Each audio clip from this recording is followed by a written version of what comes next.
The Square Ball Podcast. Hello there, welcome to the show. Dan with you, along with Michael and Rob, in a show brought to you with Levi Solicitors. Do you want to do the magic words? Well, it's probate conveyancing. It's a trap. There's been talk of a change. There is. And I'm uncomfortable. We'll explain it in full on the weekly show, but that change right now is related to two specific things: personal injury and medical negligence. Come back to me on this. Yeah. I'm not ready for it. So Levi Solicitors do that as well, and you will get a 10% discount on your legal fees. More details to come on that in the weekly show if you are watching this in real time or listening to it in real time.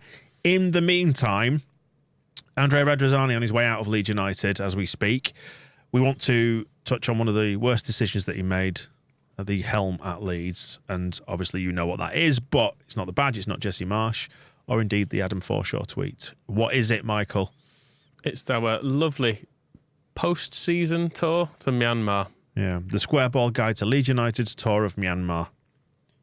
And we are going back to, what, post-season 2017-18. Oh, such a fun season. Such a fun season. The before times, if you like. It was fun for a bit, for about 4 weeks at the start. Yeah. It was brilliant. Yeah, about 7 games in, we were Top of the league, weren't we? Yeah, we hit the top. It was amazing. Is this the one that started with Bolton away and we won 3-2? Yeah. I went to that. Yeah, it was and good. we beat Lasoga came in and scored against Burton on his debut, didn't he? We won 5-0 and Ellen Road was bouncing. Everyone was like, oh, this is amazing. Samu Saiz was looking like Diego Maradona for a bit. Yeah. And then the season ended with Hecky and just absolute grind by the time we actually reached this point. 2-0 win against QPR. Yeah, I did have to go back to check because I was trying to remember the timings of this. I've forgotten how tight it actually was towards the end of the season. But yeah, we finished the season with a 2-0 win against QPR. I guess I was there. In spirit or in body or mind? Or I remember the end of that season because I was in America for a few weeks and I was watching a few different MLS games. I remember being in, I think the day of that QPR game, I was in Seattle watching the Sounders play Columbus Crew, and it was... Must be nice. It was a dreadful 0-0 boring game. I was hoping to see Mike Greller come off the bench, but I think Columbus had a man sent off really early on, so he never got the chance. But yeah, I remember it was a really terrible, boring 0-0 game, and everyone in the ground was like families and friends having a really lovely time. I remember thinking, I hate this. I wish I was in Ellen Road where everyone's miserable. Where's the poison? Yeah, I was like, where's the self-loathing? It's Go around rubbish. whispering in people's ears. Shit, this is. Do you know what they should do? Sack everyone. Should we pick a player and really get on his back? Well, Heckingbottom was pleased with the 2-0 win against QPR. Must bode well for the future, but what did he say in the post-match? This is just... You couldn't write this. Just came across it looking for... Can we even take the piss out of Hecky now that they've gone up? I know, but bear in mind what we knew of him at Leeds. His post-game comments after that win before we jetted off to Myanmar. The two areas that he was pleased with? We were good with the ball, but the standout thing for me was that we were far better without the ball than we have been. With the ball, without the He ball. just couldn't help himself. It's all he could talk about. I think he's changed a little bit, hasn't he, now? Yeah. At Sheffield United, he seems to have... Maybe he's grown. Or maybe he's just heard people taking the piss of him for whip ball, without ball. He just say different things. Just like, can you phrase it? He's gone on to the next page in the manual. Can you phrase it differently, at least? So that was May the 6th we finished against QPR, and we headed off almost immediately, didn't we, to Myanmar? The IR Bank Tour. Yeah. It was weird. It almost came out of nowhere, didn't it? I didn't. Looking through the pictures of it, I realised we've put some years on Kinnear, haven't we, since these days? Yeah. I just saw that and I thought, I won't say that. No, it's Leeds United. It ruins you. Look what it did to Simon Grayson. Look what it's done to us. I was going to say, it's a bit like the American presidency, isn't it? When you see the photos at the start of the 4-year term, or even 8 years, and the end, and you age 100 years. Yeah, because it's not actually that long ago in this, but yeah, there we are on the pictures. We've got Kinnear stood in front of some sort of press conference with it. You've got all the players in, some of which I didn't necessarily recognise from this photo. I've got to be honest. I was like, there's Calvin and Lonergan, and it's one of them Ekuban. And I was like, the squad that we took wasn't great. Yeah, bit of a scratch team, wasn't it? On reflection, yeah. But yeah, so this was a sort of a tour, and we were going to play an all-star team from Myanmar's National League. Or what stars? Who's your favourite star from the Myanmar's National League? The lad up front. Yeah. The big lad. Big lad up front. Number 9. Yeah. Great goal scoring record. Yeah. And then the national team as well of Myanmar. I like the midfield dynamo as well, pulling all the strings in there. Yeah. He's good, isn't he? He's a good lad. Good with ball and with out ball. That's what I admire about him. What was all this about then? How did it come about? And who the hell are Aya Bank? Well, bank sounds sort of all right. I mean, Ken Bates had a bank. He did. Which is a whole other episode, by the way. Maybe wait till he's no longer within our legal reach before we start covering that one. Yep. But yeah, Aya Bank sounds kind of respectable, but they had been implicated in some ethnic cleansing that had been going on. Bloody hell. It was going so well. In Myanmar, yeah. So essentially, without getting too deep into the kind of to genocide on what's generally a light-hearted podcast, the Rohingya, the Muslim population of Myanmar, they were being forced out of a state in the West, and Aya Bank was responsible partly for like funding redevelopment of that area with all these people who had been pushed out. So they were directly linked to it. Bear in mind, there's all this stuff going on in the country anyway, so you have to question whether or not it's a good idea to go there full stop. But then the company sponsoring this tour were kind of linked to that as well. It's what you might describe as an uncomfortable relationship from an optics point of view. Yeah. So, thousands of people were killed in this, and then hundreds of thousands were kind of actually leaving as well, were fleeing the country. And there was talk of camps and all this sort of stuff as well. So to have been linked with it was fairly horrific at the time. You mean not just us describing it in this way? United Nations actually said it was a textbook example of ethnic cleansing, what was going on in that particular province. Don't know where to go from there. And also the bank is owned by someone who is called Zaza. I don't know how to pronounce it. But he was blacklisted by the US because he was kind of linked to the former military regime there as well. He had close links with the government, and the whole thing the whole thing was quite transparently an awful idea. So what possibly made Andrea Radrizzani think that sounds like a great place to take my football club on tour? Right. So why did we go on tour then? Is it to do with his media interests in Southeast Asia? That was the suggestion, maybe. Well, what he said was he's not interested in playing politics. Right. He says, I'm honest with myself and I'm honest to everyone. We're not doing anything bad. I think the majority of Leeds United fans understand that and are supportive of the project. A few making noise on Twitter cannot change the majority of those who are silent. I'm not a politician. Those who raise this issue should take care of the problem, not me. We're just here to play football and hopefully bring some joy to fans who came here to watch this friendly game. Bit uncomfortable with it all, to be honest. Yeah, it didn't. It's taking a serious turn, this podcast, hasn't it? And I mean, I always knew it would. It had kind of, like you say, Amnesty International, MPs, people like that, all saying, "Don't go there. It's a really bad idea." I mean, admittedly, the bit of the country we were in was kind of away from this, but there were the bit where all this was going on, there was travel advice to not go there under any circumstances, essentially. But we were choosing to kind of ignore all of that at the time. I mean, Amnesty International said far too often sporting events are being used as a cheap PR tool to sports wash the stain of a country's human rights record. We're not going to tell Leeds United where they should and shouldn't visit, but if the tour does go ahead, the club should use its leverage to call for an end to the crackdown. I mean, Radrizzani was keen to deny the fact that he was doing this for money, but then it posed the question, well, if you're not doing it for money, what exactly are we doing this for? Because there doesn't seem to be any other reason for it particularly. I mean, Kinnear said it's one of the fastest growing nations in Southeast Asia and is passionate about English football. They have ambitious goals for grassroots and elite football development, and we're delighted to be able to support. The tour gives an opportunity to meet new fans of football who will hopefully support our journey back to the Premier League in the coming years. From a football perspective, we welcome the opportunity for our players who've not featured much in the past 6 months due to injuries, the chance to continue their rehabilitation. The squad are very excited for the chance to represent the club in Asia. Think you read that off a script? Just read this, please. Just say it's about football. Eki painted it slightly differently. Yeah, I mean, Eki, I don't know if he knew he was on his way out at this point.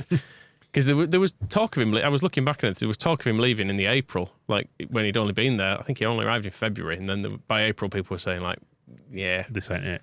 This isn't really working." So when Hecky was asked about it, he said, "No, it's shit. This don't fancy it much." In not so many words. He was very big before the trip of saying this isn't a football related trip. And then I think someone might have had a word with him, because by the time we got there and he was being asked about things like genocide and what have you, he was then going, oh no, this is a football related trip. This is all about football. But didn't you just say differently? Well, yeah, I mean... Yeah, that wasn't what he was saying to BBC Radio Leeds beforehand, was it? Yeah, when he said it's not a trip where I can honestly assess players because it's not set up in terms of travel to go and perform. Performance won't be judged. Some young players will be going. It's a small squad. Not ideal in terms of numbers of players we can take with the travel. Yeah, because most of the time they finish the season and they all bugger off on holiday, don't they? So, Which they sort of did. Yeah. That's one way to look at it. I'm sure probably not. I mean, maybe Radrizzani was able to really sell it to them. But yeah, according to Hecky, there was the Zika virus going around at this Which point. was dreadful, wasn't it? As well, so the players were worried about that. He says you can imagine, as soon as the trip was announced, the players and staff, as soon as they found out, you get on the internet to see what we're going to face, and probably didn't sleep that night. Which is, I can imagine someone in a press person going, Hecky, concentrate on like the grassroots football and the local fans and stuff. Is like, yeah, don't read anything on the internet. Listen to the enthusiasm in this sentence, though. The players might have concerns and we have to put them to rest. We're employed by the club and we have to go and do our job. We have to. We literally have to go. And who did go? It's never as bad as you think. That's what he says. That's like it's never as bad as you think, and we're going to take all the precautions as a club to make sure everything's going to be okay. But you don't... When these players have probably, like, you know, got trips to... Where do footballers go? They all go to Dubai and stuff, don't they? Or, you know, Marbella. That's kind of a bit more like 90s football, isn't it? But they probably had holidays lined up, going to Ibiza for a week or whatever. You just don't have to worry about anything there, do you? But then, like, going, right, okay, there's a chance you'll get a Zika virus. There's also some genocide going on over there. But don't worry about it, lads. This is a great trip. You're going to absolutely love it. But yeah, some of the bigger names did manage to stay at home for this one, which was good. Right, yeah, I'm just reading about Zika virus. It sounds absolutely awful. So best avoid that, I think. Lonergan, Peacock Farrell, Ayling, Tyler Denton, Pody O'Connor, Tom Pearce, Samu Saiz, Calvin Phillips, Ronaldo Vieira, J. Roy Grott, Calabek Ivan, Strauch, Jack Clark, Hugo Diaz. This is what I mean. Trying to pick some of these players out of the lineup, you'll be like, I don't know what Alex Machuca looks like, or Bryce Hosanna, or Oriel Ray, or Sam Dolby, or Magic Gomez, or Callum Nicol Nicol. Yeah. We always struggle with that. Nicol. Yeah, and Ryan Edmondson, not forgetting him. Ryan Edmondson was a child being sent to this as well. 16 years old, wasn't he? Players who didn't make the trip: Pontus, Pablo, Roof, Cooper, Alioski, Berardi. None of those travelled. Some were international call-ups, and some were, I guess, injured a bit.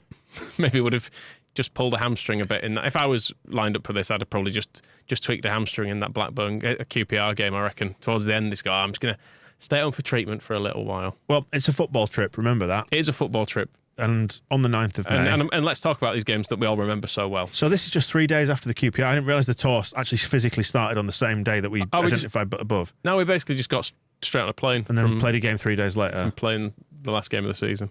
So a lot of changes in this game. I think just about everybody got replaced at some point or another. But it was Lonergan, Denton, Strauch, Diaz, Hosanna, Nicol, Ray, Saiz, Machuca, Grott, and Dolby played. We didn't even mention Grott, did we? We were going through the squad list. I did. Oh, did you? Oh, yeah, good. We played the MNL AllStars in front of nearly 17,000 people. And how did we get on? Lost the course. We did take the lead, though. Bryce Hosanna won a penalty. Saiz scored it. They equalise. And then, on 62 minutes, we changed the entire team, by the looks of it, apart from the goalkeeper, which was changed at half-time, Peacock Farrell. So Peacock Farrell came on and we lost, that's what I'm saying. That's a bit of a shame. Just get added to Moscow's Twitter cliff, did it or not? I can't think. I did watch the highlights of this. I can't think if he was to blame for it. I'm not sure he particularly was. That was a penalty, of course it was. Denied a 2-2 as well by Ryan Edmondson. Yeah, so Pody O'Connor's come on and then literally a minute later gives away a penalty. And they score. And it still bloody hurts that equaliser that was ruled out for offside. Well, where did our bank tour go next? Well, on to the next game. Another 3 days later, 12th of May, we played again. Who do we play against? Myanmar, the national team. The whole lot.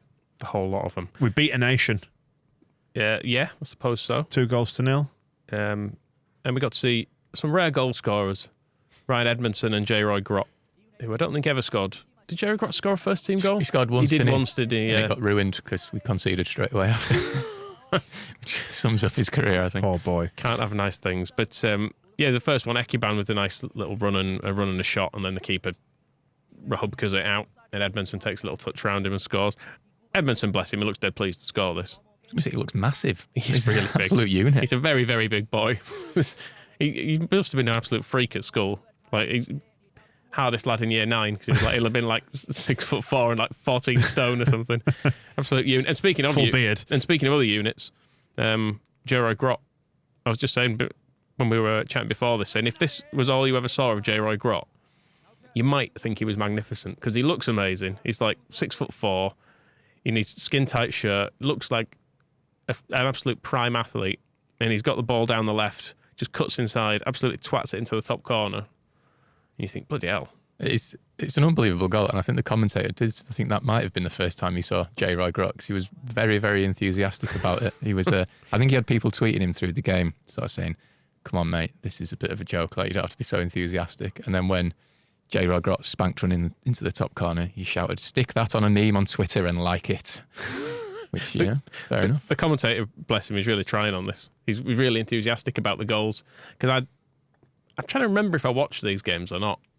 The goals rang a bell when I saw them back. I was like, particularly the Grott one, I was like, oh yeah, I do remember that.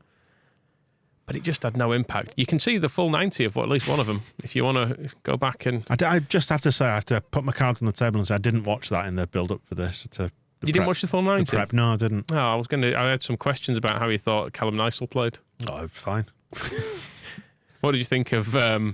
I thought Nysel's 60-minute appearance here in this game. A lot of subs on the 60-minute mark. A full team apart from the keeper, who was once again switched at half-time. Yeah. So there's that. And that was the end of the tour then, wasn't it? We all came back. Great memories. Started bad, ended on a high. Bit of ethnic cleansing thrown in for good measure. That was the end of that then. Oh, and the end of Hecky.